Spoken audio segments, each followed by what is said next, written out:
cette nouvelle figure de Ruth. On a découvert la semaine dernière Yaël dans le livre des Juges, et on découvre aujourd'hui Ruth dans le livre qui lui est consacré. C'est un livre tout petit qui se trouve dans la Bible et qui fait seulement 4 chapitres. Un tout petit livre qui nous échappe quand on feuillette la Bible, parce qu'il est tellement court qu'on passe par-dessus sans même l'apercevoir. Et c'est un livre merveilleux qui est consacré donc à cette femme, Ruth, une femme qui est originaire de Moab. Moab, c'est une région, un pays qui est frontalier avec la terre de Juda, qui se trouve de l'autre côté de la mer Morte, à l'est de la mer Morte. Mais cette histoire, elle commence avec une autre famille que celle de Ruth, la famille d'Elimelech et de Noémie. Elimelech et Noémie sont originaires de Bethléem. Bethléem, le village de David, là où Jésus est né. Ils sont originaires de Bethléem, et lorsque survient une famine, ils sont obligés de quitter Bethléem et ils vont aller dans le pays de Moab, qui n'est donc pas très loin, mais ils vont dans un autre pays, de l'autre côté de la mer Morte. Et arrivés en terre de Moab, Elimelech et Noémie, qui ont par ailleurs 2 fils, trouvent une situation meilleure, mais qui va très vite se dégrader parce que Elimelech meurt et laisse Noémie veuve. Noémie va quand même réussir à marier ses 2 fils avec des filles de Moab, mais malheureusement, assez rapidement, ses 2 fils meurent aussi. Et donc Noémie se retrouve veuve et sans personne autour d'elle, puisque ses 2 fils sont morts. En fait, elle n'est pas complètement seule parce qu'il reste ses 2 belles-filles, qui s'appellent Orpa et Ruth. Ces 2 belles-filles, qui sont donc de Moab, et qui sont très attachées à Noémie. Et Noémie, qui se retrouve donc seulement avec ses 2 belles-filles, décide de retourner à Bethléem. Elle décide de rentrer chez elle, sans doute parce que la famine qui lui avait fait quitter Bethléem est maintenant terminée, et qu'elle n'a aucune raison de rester dans le pays de Moab. Elle n'y a pas d'attache. Toute son histoire, toute sa famille se trouve à Bethléem, donc elle décide d'y retourner. Et chose étonnante, ces 2 belles-filles décident de l'accompagner. C'est étonnant parce que, normalement, l'attachement d'une belle-fille à sa belle-mère n'est pas si fort, si étroit, qu'elle décide de suivre sa belle-mère alors qu'elle entre dans la vieillesse, qu'elle est pauvre. Et pourtant, c'est ce qui arrive. 2 belles-filles qui aiment tellement leur belle-mère qu'elles décident de la suivre alors que celle-ci est âgée et qu'elle est pauvre, qu'elle n'a plus rien pour vivre. Et pourtant, Noémie décide d'exhorter ces 2 belles-filles à ne pas la suivre. Pourquoi ? Pour une bonne raison. Elle leur dit, mais vous êtes du pays de Moab. Vous êtes jeunes. Vous pouvez vous marier ici. Vous pouvez vous remarier. Et elle leur rappelle surtout qu'il n'y a aucun lien entre elle, ses belles-filles, et elle-même. Quand elles se sont mariées avec ses fils, elles ne se sont pas mariées avec leur belle-mère. Et donc elles ne sont pas tenues, elles ne sont pas obligées de suivre leur belle-mère. Noémie leur fait donc cette exhortation, restez ici dans le pays de Moab. Et cette exhortation, elle attriste profondément les deux belles filles qui se mettent à pleurer parce qu'elles veulent vraiment suivre Noémie. Orpa, l'une des deux, décide de suivre la recommandation de Noémie et elle va rester au pays de Moab. Mais l'autre belle-fille, Ruth, fait le choix inverse. Bien que Noémie lui demande de ne pas la suivre, elle décide de l'accompagner à Bethléem. Mais pour comprendre ce que Ruth décide de faire, il faut bien considérer le cadeau que Noémie lui a fait. Noémie lui a fait un grand cadeau. Elle lui a redonné sa pleine liberté. Elle aurait pu faire du chantage affectif. Elle aurait pu pleurer, geindre et dire « Le chemin va être difficile, je suis âgée, mes jambes ne me portent plus guère. Et puis, qu'est-ce que je ferai à Bethléem? Comment est-ce que je vais manger ?» Elle aurait pu l'apitoyer et l'attirer à elle. Mais ce n'est pas ce qu'elle fait. Elle lui rappelle qu'elle ne lui doit rien et qu'elle est parfaitement libre. Et c'est parce que Ruth reçoit à nouveau cette pleine liberté qu'elle peut décider librement de suivre sa belle-mère. Elle peut décider librement d'être fidèle à sa belle-mère. C'est un engagement de fidélité, parce que son attachement à Noémie ne date pas d'aujourd'hui. Elle a appris à connaître Noémie, elle a appris à l'aimer, et elle lui est profondément attachée. Elle a choisi, depuis qu'elle a perçu en Noémie une femme aimable, elle a choisi de lui être fidèle.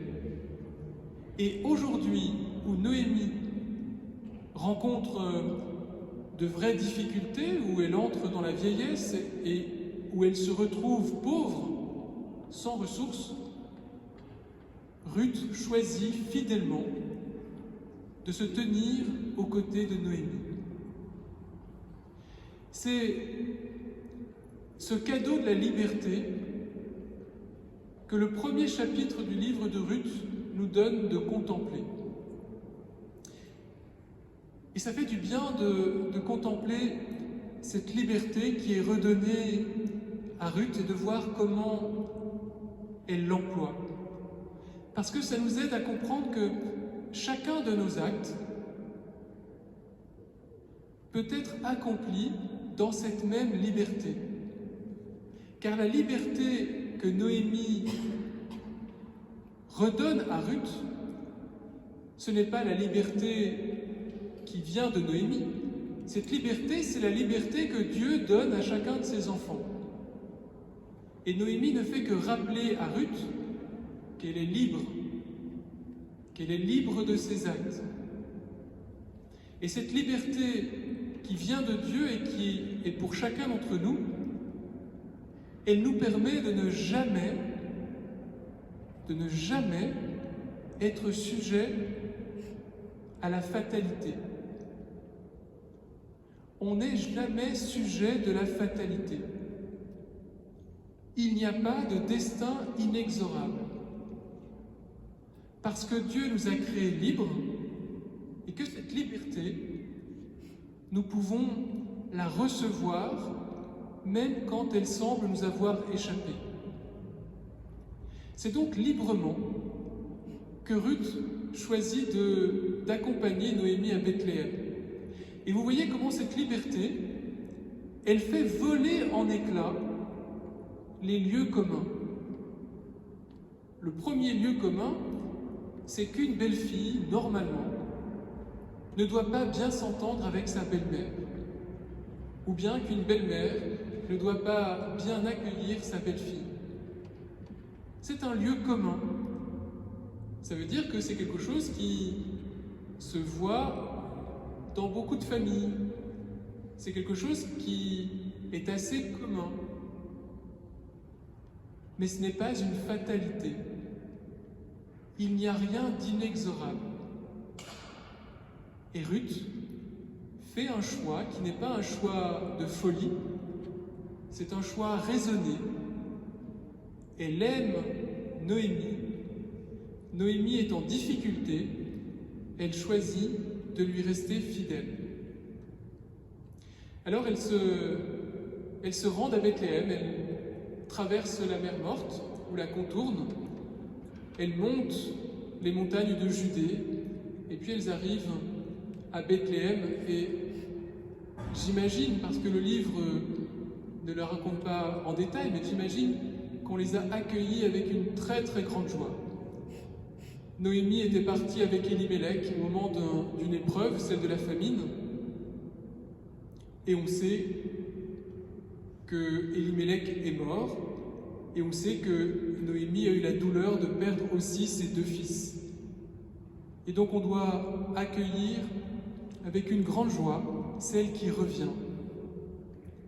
Et la joie, elle est encore plus grande parce que Noémie n'est pas seule et qu'elle est accompagnée par une étrangère, une fille de Moab, sa belle-fille, Ruth, et que tout le monde se réjouit de la générosité dont Ruth fait preuve à l'égard de Noémie. Et j'imagine que dans le village de Bethléem, on raconte dans toutes les maisons ce que Ruth a fait et combien cette jeune femme est admirable. Mais toutes les deux n'en demeurent pas moins pauvres. Comment est-ce qu'on fait pour manger, pour vivre, quand on se retrouve seul, sans mari, sans famille, sans soutien économique?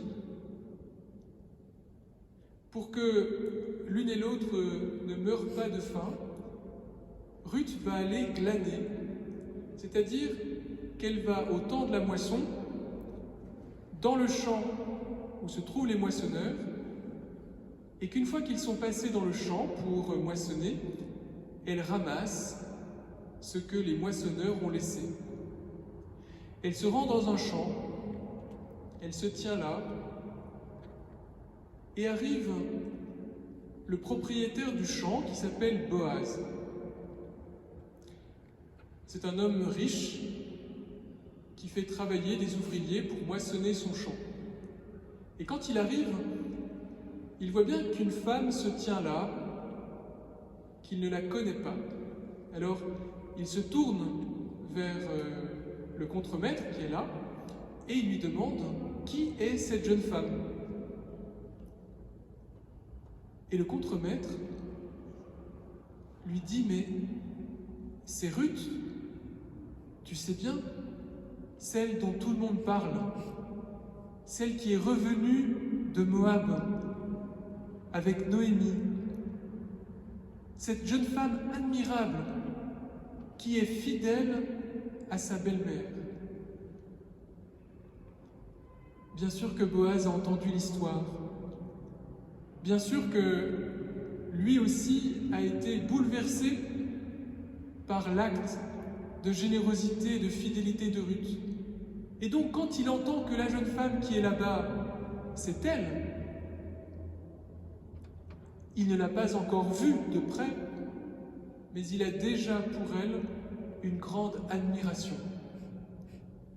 Et cette rencontre, elle est magnifique parce que c'est une rencontre qui se passe par les oreilles avant de passer par les yeux.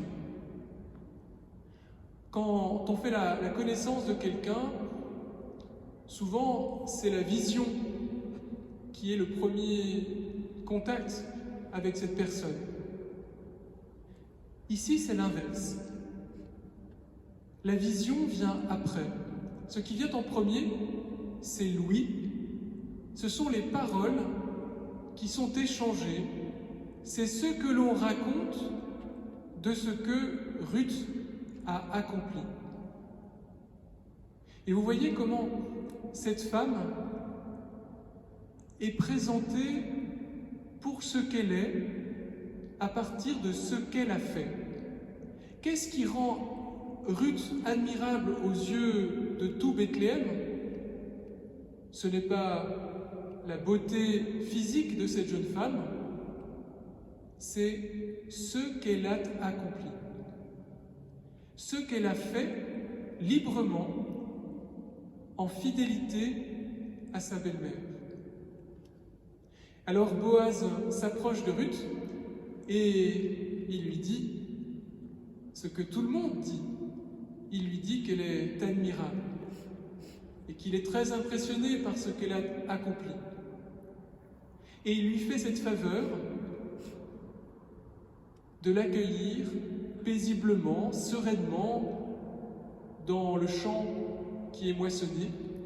Et il va même dire en cachette à ses moissonneurs de volontairement laisser tomber des gerbes pour qu'elles puissent ramasser du blé en quantité suffisante pour se nourrir, ainsi que Noémie. Voilà la première rencontre entre Boaz et Ruth.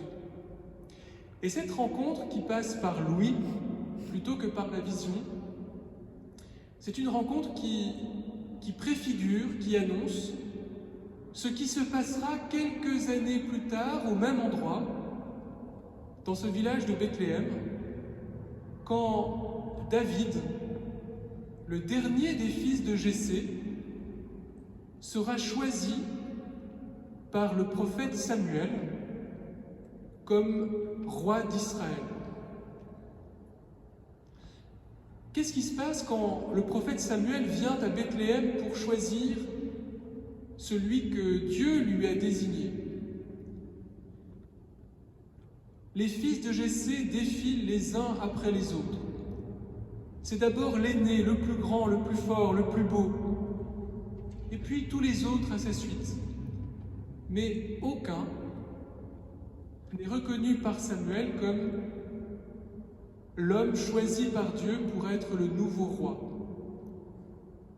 C'est le dernier, le petit, celui auquel on ne pensait même pas, celui qui aux yeux des hommes n'avait pas toutes les qualités pour être roi, c'est celui-ci que Dieu choisit.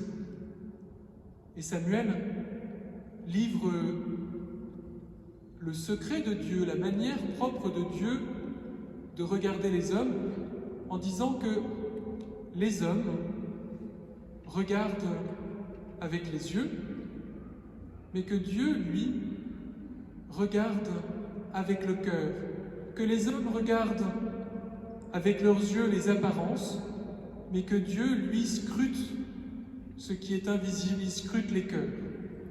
Et c'est ainsi que Dieu choisit David. Et vous voyez comment cet acte de Dieu est annoncé par ce qui vient de se passer entre Ruth et Boaz, où Boaz a commencé à aimer Ruth en fermant les yeux, en écoutant ce qu'on lui disait de cette femme quand on rapportait ce qu'elle avait déjà accompli.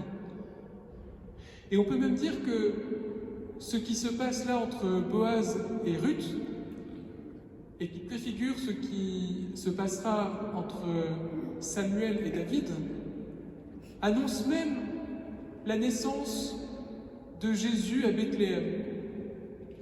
Car lorsque Jésus naît comme un enfant, quand il naît comme un homme, comme tous les autres,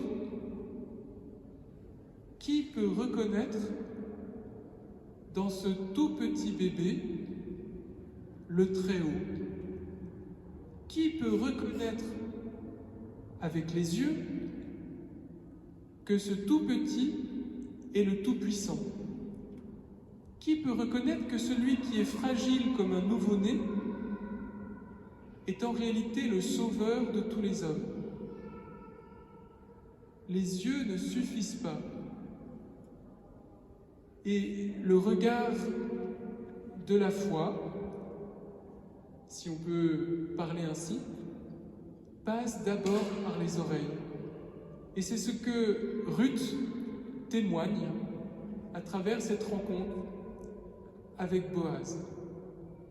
Et cette rencontre qui passe par les oreilles, c'est une rencontre qui va s'approfondir, puisque Ruth va, en revenant à la maison, elle va dire à Noémie qu'elle a fait la rencontre d'un homme, Boaz, et Noémie va lui dire que cet homme est en fait un parent, et que la loi à l'époque, ou plutôt qu'il y a une loi à l'époque, qui protège les femmes qui se retrouvent veuves et sans enfants, une veuve qui est destinée à les protéger de la misère dans laquelle elles pourraient tomber.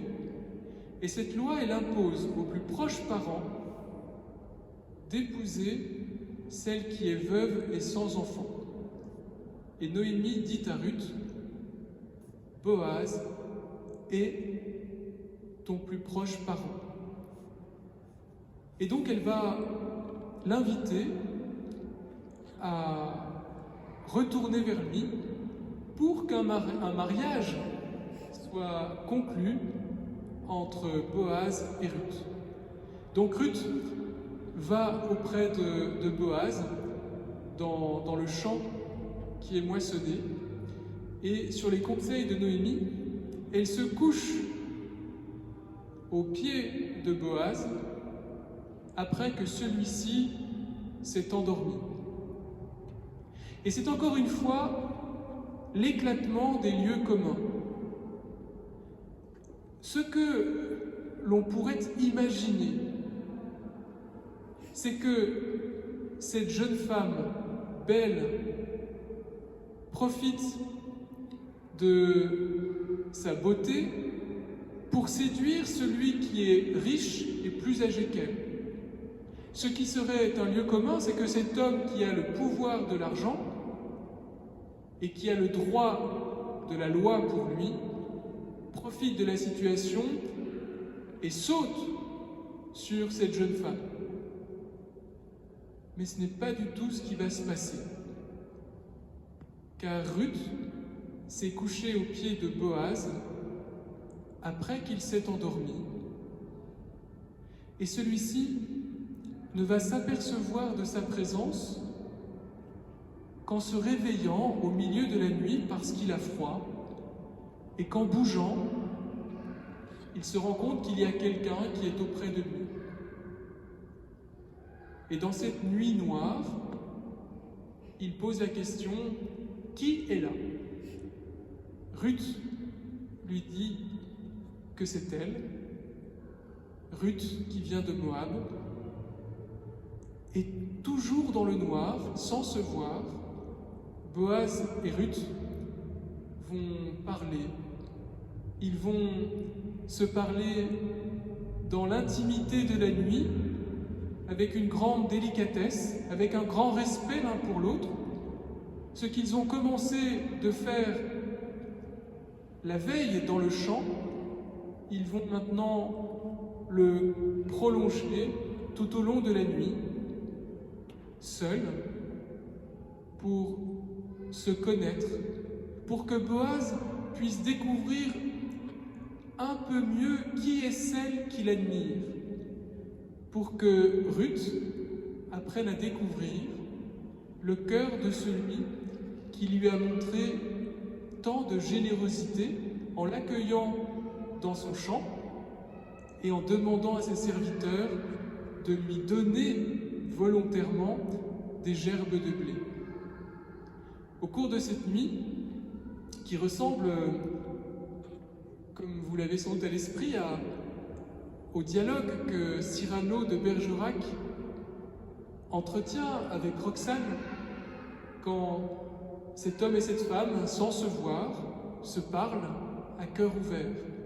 Au cours de cette nuit, un amour va naître, un amour qui va grandir, ils vont se marier et ils vont avoir la joie d'accueillir un enfant, c'est un garçon, et ils le prénomment Obed. Obed, qui qui signifie serviteur, est le fils de Boaz et de Ruth. Alors, comme à chaque naissance, non seulement les parents sont heureux, mais c'est toute la famille, même le voisinage et tout Bethléem qui se réjouit de la naissance d'Oved. Et les voisines viennent féliciter Noémie, elle qui a perdu son mari et ses 2 fils. Elles viennent, ses voisines, la féliciter parce que la vie a refleuri, parce qu'elle accueille aujourd'hui un petit enfant qui est comme son petit-fils. Mais ces femmes disent à Noémie, la joie qui t'est donnée ne vient pas tellement de cet enfant qui vient de naître, que de la présence à tes côtés de Ruth. Ta joie, c'est d'avoir une belle-fille qui t'aime et qui te suit fidèlement. Et cette réaction des amis, des voisines de Noémie, nous fait comprendre que les actes de Ruth, qui sont d'abord des actes tournés vers Noémie, les actes de Ruth ont une histoire, ils ont une fécondité que Ruth ne peut soupçonner. Comment aurait-elle pu imaginer le jour où, dans le pays de Moab, elle a choisi librement de suivre Noémie, comment aurait-elle pu imaginer qu'elle se marierait à Bethléem avec Boaz, qu'ils auraient la joie d'accueillir un fils? Comment aurait-elle pu imaginer que ce fils serait le père de Jessé, lui-même le père de David? Comment aurait-elle pu imaginer, elle, la fille de Moab, qu'elle serait l'arrière-grand-mère du roi David? Et comment aurait-elle pu imaginer que dans la généalogie de David naisse à Bethléem le Messie d'Israël, le sauveur de tous les hommes? Ce qui arrive à Ruth, c'est aussi ce qui se passe pour nous. La liberté qui est donnée à Ruth, c'est aussi la nôtre, parce qu'elle vient de Dieu. Et quand nous décidons de vivre cette liberté, quand nous décidons librement de poser des actes bons, comme Ruth qui choisit d'être fidèle à la femme qu'elle a appris à reconnaître comme une femme aimable, à chaque fois que nous posons des actes libres et des actes bons, ces actes ont une fécondité qui nous dépasse. Et que même quelquefois, nous ne pouvons pas voir tant que nous sommes sur la terre. Et ce n'est pas parce que nous ne voyons pas les fruits de nos actes que ces fruits sont inexistants. C'est un encouragement pour chacun d'entre nous, un encouragement à reconnaître la liberté qui nous est donnée, à ne pas avoir peur d'aller à contre-courant des lieux communs et de vivre ce qui nous paraît être bon, parce que chacun de nos actes bons porte beaucoup de fruits. Voilà l'histoire de Ruth que je vous invite à redécouvrir en lisant ces 4 chapitres qui sont très courts. C'est beaucoup plus court qu'un épisode d'une série, c'est beaucoup plus court qu'un chapelet même.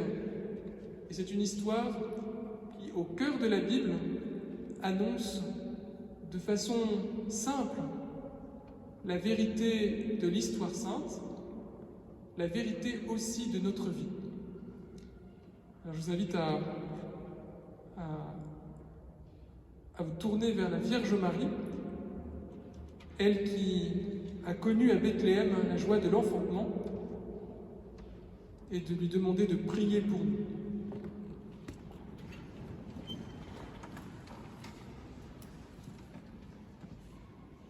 Je vous salue Marie, pleine de grâce, le Seigneur est avec vous. Vous êtes bénie entre toutes les femmes, et Jésus, le fruit de vos entrailles, est béni. Sainte Marie, Mère de Dieu, priez pour nous pauvres pécheurs, maintenant et à l'heure de notre mort. Amen. Notre-Dame de la Croix, Sainte Ruth,